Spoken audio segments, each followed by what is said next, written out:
Genèse chapitre 31. Jacob entendit les propos des fils de Laban qui disaient « Jacob a pris tout ce qui était à notre père, et c'est avec le bien de notre père qu'il s'est acquis toute cette richesse. » Jacob remarqua aussi le visage de Laban, et voici, il n'était plus envers lui comme auparavant.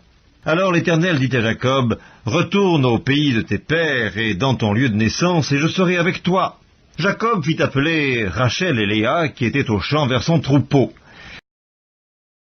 Il leur dit, « Je vois au visage de votre père qu'il n'est plus envers moi comme auparavant, mais le Dieu de mon père a été avec moi. Vous savez vous-même que j'ai servi votre père de tout mon pouvoir, et votre père s'est joué de moi, il a changé 10 fois mon salaire. Mais Dieu ne lui a pas permis de me faire du mal. Quand il disait, « Les tachetés seront ton salaire », toutes les brebis faisaient des petits tachetés. Et quand il disait « Les rayés seront ton salaire », toutes les brebis faisaient des petits rayés. Dieu a pris à votre père son troupeau et me l'a donné. Au temps où les brebis entraient en chaleur, je levai les yeux et je vis en songe que les bouts qui couvraient les brebis étaient rayés, tachetés, marquetés. Et l'ange de Dieu me dit « En songe. Jacob !» Je répondis « Me voici !» Il dit « Lève les yeux et regarde !» Tous les bouts qui couvrent les brebis sont rayés, tachetés, marquetés, car j'ai vu tout ce que te fait Laban. Je suis le Dieu de Béthel, où tu as oint un monument, où tu m'as fait un vœu. Maintenant, lève-toi, sors de ce pays et retourne au pays de ta naissance. Rachel et Léa répondirent et lui dirent, « Avons-nous encore une part et un héritage dans la maison de notre père ? Ne sommes-nous pas regardés par lui comme des étrangères, puisqu'il nous a vendus et qu'il a mangé notre argent ? Toute la richesse que Dieu a ôtée à notre père appartient à nous et à nos enfants. Fais maintenant tout ce que Dieu t'a dit. » Jacob se leva et il fit monter ses enfants et ses femmes sur les chameaux. Il emmena tout son troupeau et tous les biens qu'il possédait, le troupeau qui lui appartenait, qu'il avait acquis à Padan-Aram, et il s'en alla vers Isaac, son père, au pays de Canaan. Tandis que Laban était allé tondre ses brebis, Rachel déroba les téraphim de son père, et Jacob trompa Laban, l'araméen, en ne l'avertissant pas de sa fuite.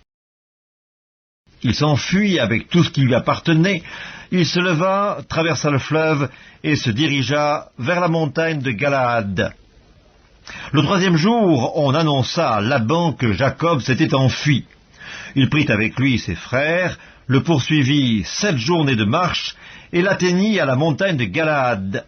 Mais Dieu apparut la nuit en songe à Laban, l'araméen, et lui dit, « Garde-toi de parler à Jacob, ni en bien, ni en mal. » Laban atteignit donc Jacob. Jacob avait dressé sa tente sur la montagne. Laban dressa aussi la sienne avec ses frères sur la montagne de Galaad. Alors Laban dit à Jacob, « Qu'as-tu fait? Pourquoi m'as-tu trompé et emmènes-tu mes filles comme des captives par l'épée? Pourquoi as-tu pris la fuite en cachette? M'as-tu trompé et ne m'as-tu point averti?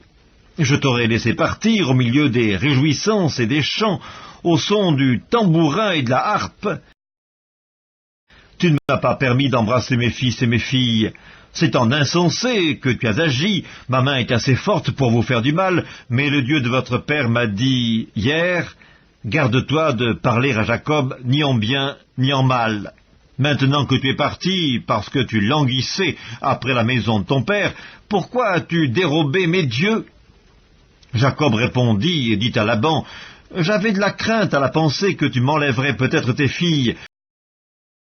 Mais périsse celui auprès duquel tu trouveras tes dieux.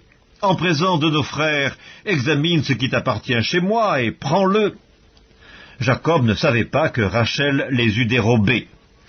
Laban entra dans la tente de Jacob, dans la tente de Léa, dans la tente des 2 servantes, et il ne trouva rien.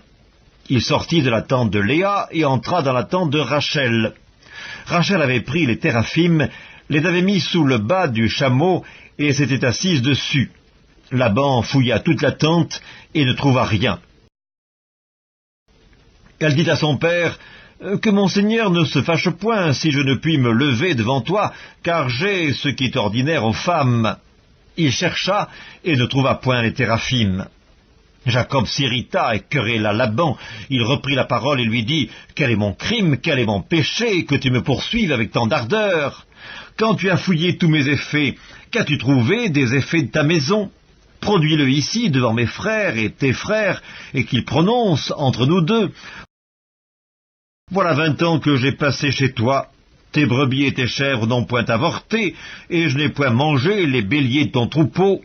Je ne t'ai point rapporté de bêtes déchirées, j'en ai payé le dommage. Tu me redemandais ce qu'on me volait de jour et ce qu'on me volait de nuit. La chaleur me dévorait pendant le jour et le froid pendant la nuit, et le sommeil fuyait de mes yeux. Voilà 20 ans que j'ai passé dans ta maison, je t'ai servi 14 ans pour tes 2 filles, et 6 ans pour ton troupeau, et tu as changé 10 fois mon salaire.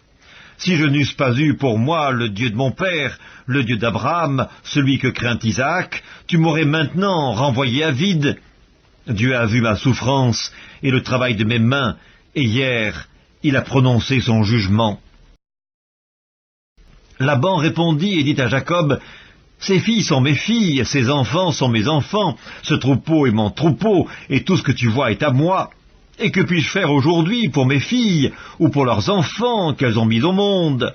Viens, faisons alliance, moi et toi, et que cela serve de témoignage entre moi et toi. » Jacob prit une pierre, et il la dressa pour monument. Jacob dit à ses frères, « Ramassez des pierres. » Ils prirent des pierres et firent un monceau, et ils mangèrent là, sur le monceau. Laban l'appela Jégar Saüduta, et Jacob l'appela Galed. Laban dit, « Que ce monceau serve aujourd'hui le témoignage entre moi et toi. » C'est pourquoi on lui a donné le nom de Galed.